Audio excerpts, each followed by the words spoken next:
Kalau dialog saya dengan almarhum Kanjeng Gusti Pangeran Haryo tahun 87-88,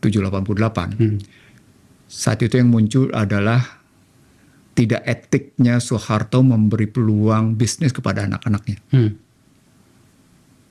Itu tegas-tegas disebut oleh Kanjeng Gusti Pangeran Haryo Jatikusumo pada saya dalam sebuah dialog makan siang. Kami bicara bukan hanya anak-anak Pak Harto, termasuk Prabowo Subianto dan Sumitro. Karena waktu itu Kanjeng Gusti Pangeran Haryo diperintah oleh Ayani untuk ke Padang mencari Sumitro.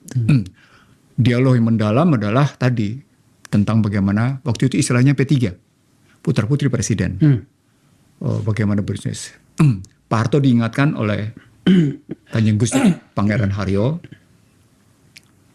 Pak Harto diingatkan oleh beberapa kalangan lain. Pak Harto menjawab secara konstitusi tidak dilarang, kata Pak Harto. Tapi ada batasan etika yang tersentuh di situ. Jadi yang dipersoalkan pada periode itu saja sudah muncul problematik etika.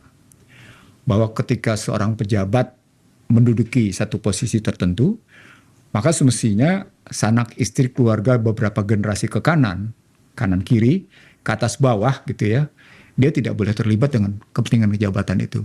Itu muncul di perbankan, kebijakan itu setelah krisis. Artinya seorang pemegang saham dengan seorang pengurus harus punya batasan bahwa anak istrinya, kerabat kanan kirinya, ke atas bawah. Jadi panggung, saya ingin mengatakan begini, Akbar.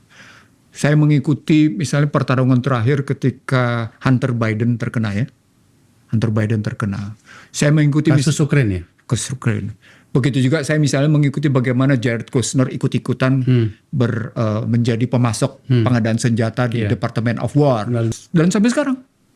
Begitu juga bagaimana Jared Kushner menyediakan military base di beberapa negara Teluk Tengah gitu ya.